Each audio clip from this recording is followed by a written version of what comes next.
নমস্কার বন্ধুরা, উর্মিলা রান্নাঘরে অনেক অনেক স্বাগত জানাই আর অনেক অনেক ভালোবাসা নিয়ে আজকে আমার রান্নাঘরে দেখাবো। এই যে দেখুন, এটা হচ্ছে সরপুঁটি। কত বড় একটা সরপুঁটি মাছ পুকুর থেকে ধরে নিয়ে এসছে, অনেকক্ষণ আগেই নিয়ে এসছে। মাছটা মরে গেছে যেহেতু, তো এটাকেই আজকে রান্না করব। কিভাবে রান্না করছি আপনারা পুরো ভিডিওটা দেখবেন, দেখতে থাকুন। এই যে মাছটাকে আমি সুন্দরভাবে কেটে ধুয়ে নিয়ে এসেছি। ধুয়ে নিয়ে আসার পরে এখন রান্না করা যাক। কি দিয়ে রান্না করব, তো দেখুন, প্রথমে আমি মাছটা ভাজি করব বলে লবণ দিয়ে দিচ্ছি। তারপরে দিয়ে দিব হলুদ। হলুদ দিয়ে সুন্দর করে আমি এখন মাছটাকে মেখে নেব।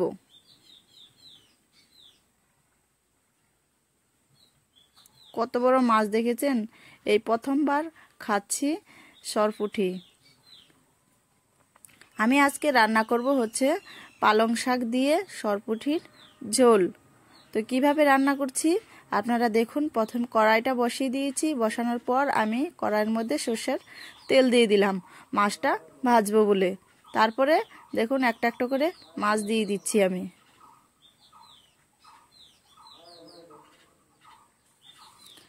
মাছটা টাটকা তো খেতে ভালোই লাগবে। এই দেখুন,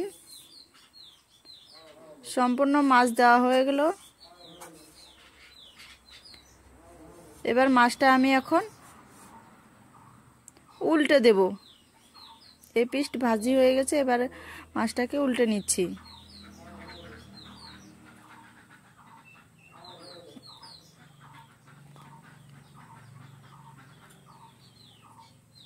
এরকম কে কে বড় সরপুঁটি খেয়েছেন কমেন্টে জানাবেন।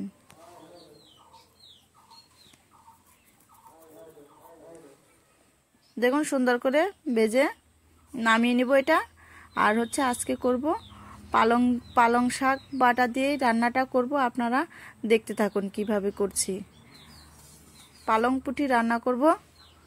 দেখুন, মাছটা ভাজি হয়ে গেল, এবার আমি মাছগুলো নামিয়ে নেব। নামিয়ে নিয়েছি সব মাছগুলো। দেখুন, কড়াইতে তেল আছে, ওই তেলেই দিয়ে দিব গরম মশলা আর হচ্ছে লং, এলাচ।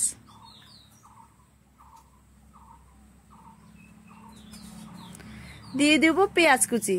একটা পেঁয়াজ কুচি নিয়ে একটা থেকে দেড়টা দিলেই হবে। কুচি কুচি করে কেটে নিয়েছি, তেলের মধ্যে দিয়ে দিলাম। সুন্দরভাবে একটু লাল লাল করে ভেজে নিব।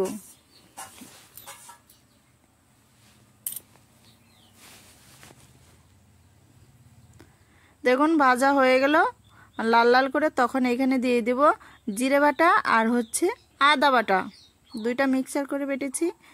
তারপরে দিয়ে দিচ্ছি শুকনো লঙ্কা বাটা। তারপরে এইখানে দেব আমি হচ্ছে রসুন বাটা। দিয়ে সুন্দরভাবে আমি একটু নেড়ে চেড়ে নিচ্ছি, যাতে আবার মশলাগুলো না লেগে যায়। তারপরে এখানে দিয়ে দিব পেঁয়াজ বাটা।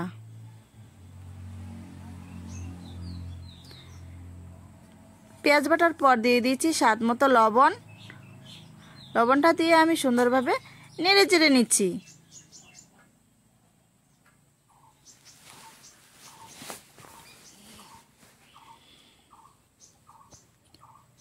দেখুন, এইভাবে করে নাড়তে থাকবো। মশলাটা কষানো হয়ে এসছে। তারপরে দিয়ে দেবো আমি হলুদের গুঁড়ো।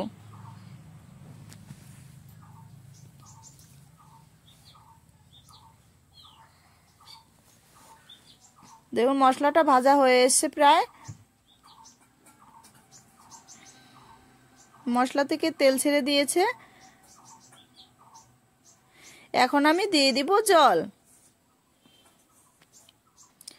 জল দিয়ে বেশ করে আমি ফুটিয়ে নিব।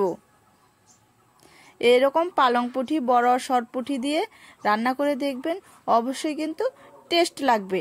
আর ভিডিওটা দেখার পর আপনারাও বাড়িতে এরকম সরপুঁটি দিয়ে পালং পুঁটির ঝোল রান্না করে খেয়ে দেখবেন, অবশ্যই কিন্তু ভালো লাগবে।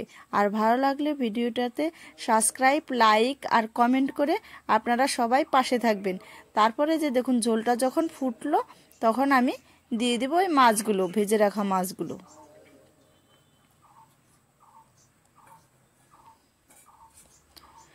দেখেছেন তো, ধোয়া উঠছে থেকে কালারটা দেখা যাচ্ছে না। তারপর যখন মাছটা দেওয়ার পরে 2 মিনিট মাছটা যখন ঝোলের মধ্যে দিয়ে দিলাম, 2 মিনিট জাল দেওয়ার পরে আমি দিয়ে দেবো এখানে পালং শাক পাতা বাটাটা দিয়ে আমি একটু হালকা নেড়ে চেড়ে নিচ্ছি।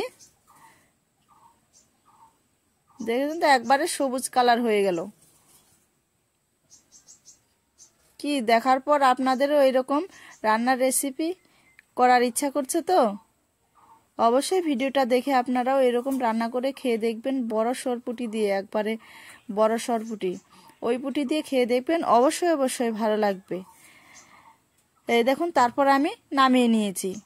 নামিয়ে নেওয়ার পরে এই দেখুন কত সুন্দর হয়েছে, সবুজ কালারের আজকে তরকারি রান্না খাবো, খেতে বেশ ভালোই লাগবে। ভিডিওটা ভালো লাগলে পাশে থাকবেন। আর কালকে আমি অন্য ভিডিও নিয়ে আসবো আপনাদের কাছে। আপনারা সুস্থ থাকবেন, ভালো থাকবেন এই কামনাই করি। ভিডিওটা দেখার জন্য অনেক অনেক ধন্যবাদ।